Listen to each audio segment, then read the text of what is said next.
Welcome to Awakening Streams, the podcast of One River Zen Meditation Center in Ottawa, Illinois. Hosted by Sensei Michael Brunner. Learn more, donate, and practice with us at oneriverzen.org. So we often get so tied up in the circumstances of our suffering that we look for something outside of ourselves to give our lives meaning. When life feels uncertain or painful, there's a deep pull for us towards explanations, towards knowing, towards manipulating our karmic propositions in such a way that we can make sense of our life.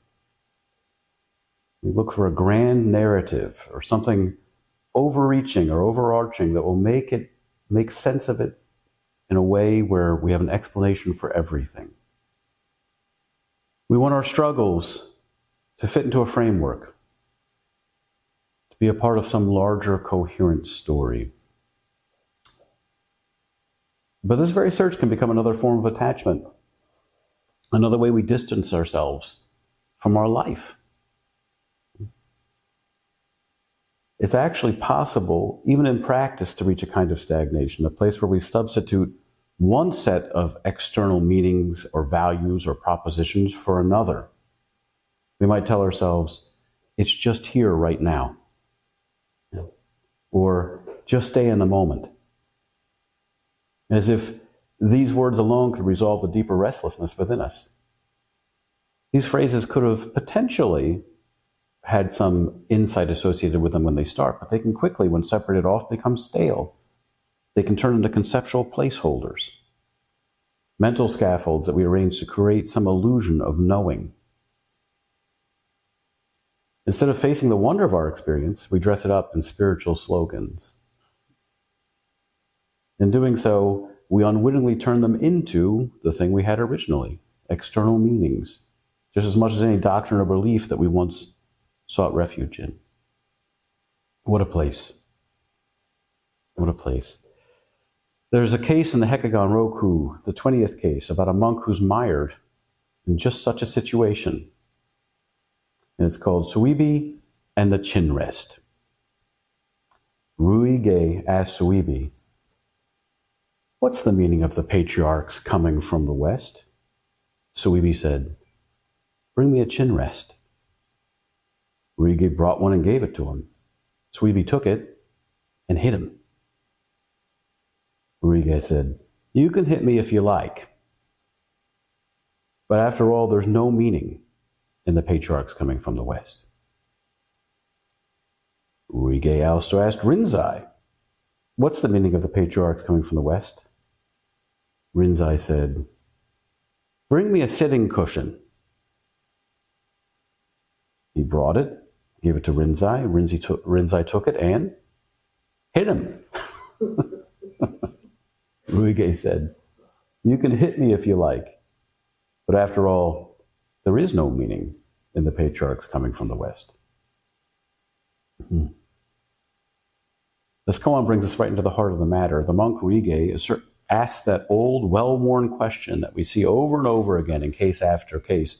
What's the meaning of Bodhidharmas coming from the West? What's the meaning of the first Zen ancestors making that journey?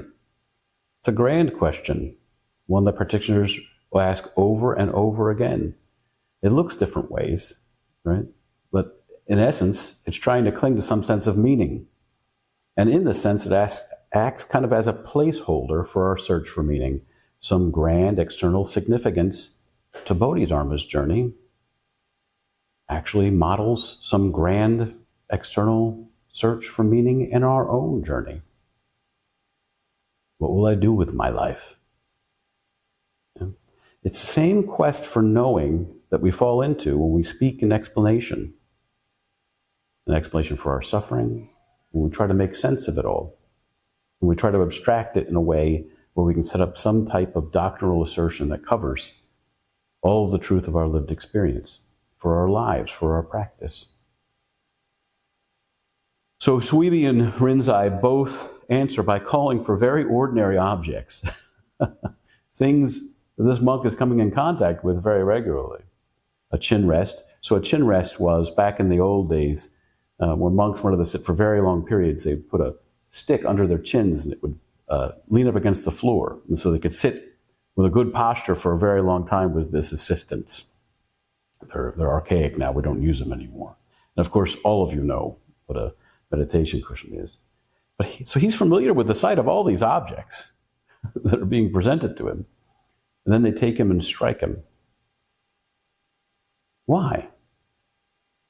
Why? How could that be an adequate response to the question? When we grasp at meaning, looking for an answer that will satisfy the intellect, something that will put our mind at ease, we become myopic. Right? Very short-sighted. We look in the land of concepts and ideas and constructs to create patterns in our karmic sandbox that make sense. It's possible for us to get to a place where we realize that we can order things in so many ways in this place that nothing takes primacy over another. Ryūge acknowledges the futility of his question in his reply and saying, after all, there is no meaning of this ancestors coming from the West. But this is an outcome, is this rather an outcome born of awakening, or is it just another way of knowing that falls short? We see ourselves sometimes in this, don't we? We continue to look for something to hold on to. We trade in one framework for another, one idea for another, one belief for another. But this isn't liberation. It's just rearranging the furniture in the prison cell. Suibi and Rinzai, with their blows, point to something that's beyond explanation, beyond conceptual understanding. They remind us that Zen doesn't offer meaning, at least a meaning in the place that we would expect to look. Instead, it points us back over and over and over again to our lived experience. When we can open to this, we can indeed find meaning. It operates differently than we think. It won't be figures on some cosmic blackboard. Yeah? It won't be some neat gatha that puts it all together. It's living. It's breathing. It's vital action. We find it in our activity, how we're moved by the circumstances as they present themselves. Less about how we manipulate the characters in our mind than how we interact with what's right in front of us on the stage of our life. But many students get stuck here. We keep walking back and forth along the same mind road that gets us lost, looking at familiar constructs and feeling trapped. In one sense, we may give up, right? Thinking that we figured it out. Oh, you know what? It's just the road. It's just this. Yeah. Maybe we say, well, there's no meaning. In a sense, that's right.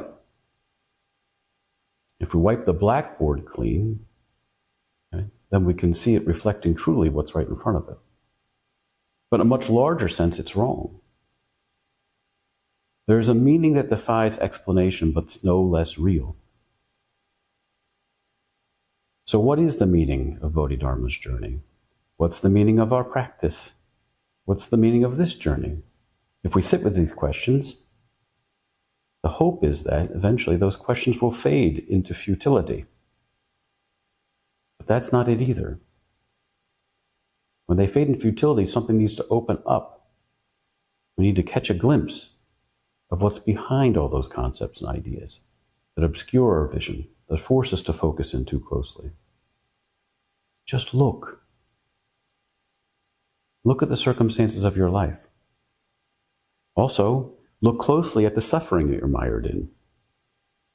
Look at the place where your lived experience and your karmic self diverge. We might call them troubles. We might call them hardships. Or we might just say it's our life, or it's my life. Where we diverge, they're always met by two arrows. There's the actual experience itself. Say perhaps we get shot in the shoulder by an arrow. And again, it'd be hard for me to explain anything less than poetic that could put you on a plane of what that experience is. Maybe some stinging, maybe some pressure, maybe some warmth. Yeah, maybe we feel the trickle of blood as it emerges. And that arrow certainly presents with some sort of sensation. We might call it pain. But consider the second arrow. When we look down and we see, I've been shot by an arrow. I've been shot by you with an arrow. Why have you shot me with an arrow? Why do you even have a bow and arrow? What's the purpose of it in this context? So you're evil, right? And you're shooting the one who's good. It must be some type of ideology you're subscribing to. Maybe it's your friends that have convinced you this. I bet you're a conservative. If we're not careful, very quickly, we can spiral off into oblivion on that. But notice what happens if we don't attach to that narrative. Where does our attention naturally turn? It turns to the circumstances as they present themselves. Seer and seen pass away. There is no arrow and there's nothing struck. We're simply moved by what's present. And then we know exactly what to do. We address the wound. It's not I addressing my wound. There's no wound. There's no I to address it, right? And ultimately nothing to address because there's no conceptual handle.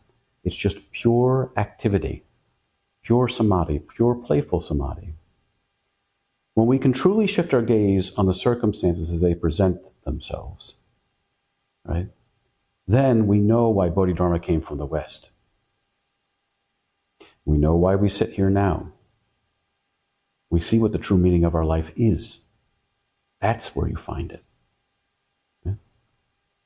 Dogen says in Fukan Zazenki, furthermore, your body's like a drop of dew on a blade of grass. Your life is like a flash of lightning. Your body will disappear soon, and your life will be lost in an instant.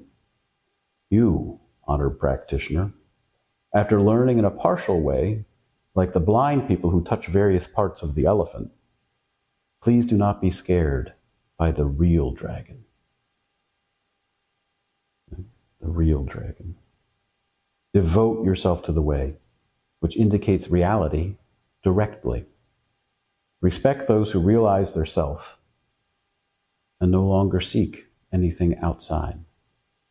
Be in accord with the Buddha's wisdom. Succeed to the sage's samadhi. If you practice suchness continuously, you will be suchness. Every evening as we go to bed, the number of our days is reduced by one, yeah? Don't get lost in trying to figure out what it's all about. The answer is present in every breath. Follow where every step leads. Don't dwell elsewhere. Lose yourself in the suffering that presents itself so that there is no sufferer and nothing to suffer through. When you see recognition, this recognition reflected in the eyes of your fellow practitioners, bow deeply. You're seeing your own true face. And in this way, we all inherit the Buddha's great awakening, and we all join the dance as one in this wonderful, playful samadhi. We all take ourselves in the essence of the dragon, and we are the dragon. Why the magic? If we want to find the meaning, we find the meaning in this gathering. You find the meaning in Sangha, the manifestation of harmony, the wonder of all these folks who come to practice, of people who'll be taking priestly vows, right? But also in all of you who support this living and organic breathing work of compassion we call One River Zen. You find it here. The question is answered. The question is, can you see it?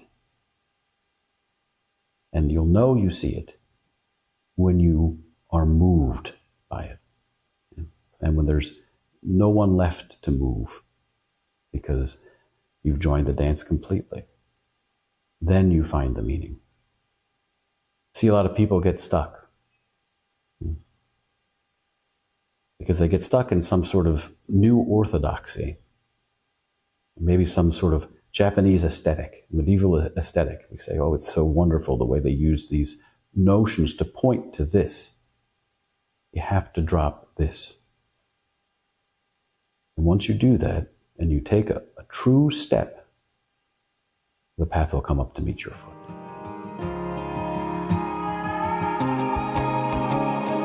Thank you for joining us. If this podcast was meaningful for you and supported your practice, please give us a hand by visiting us at oneriverzen.org today.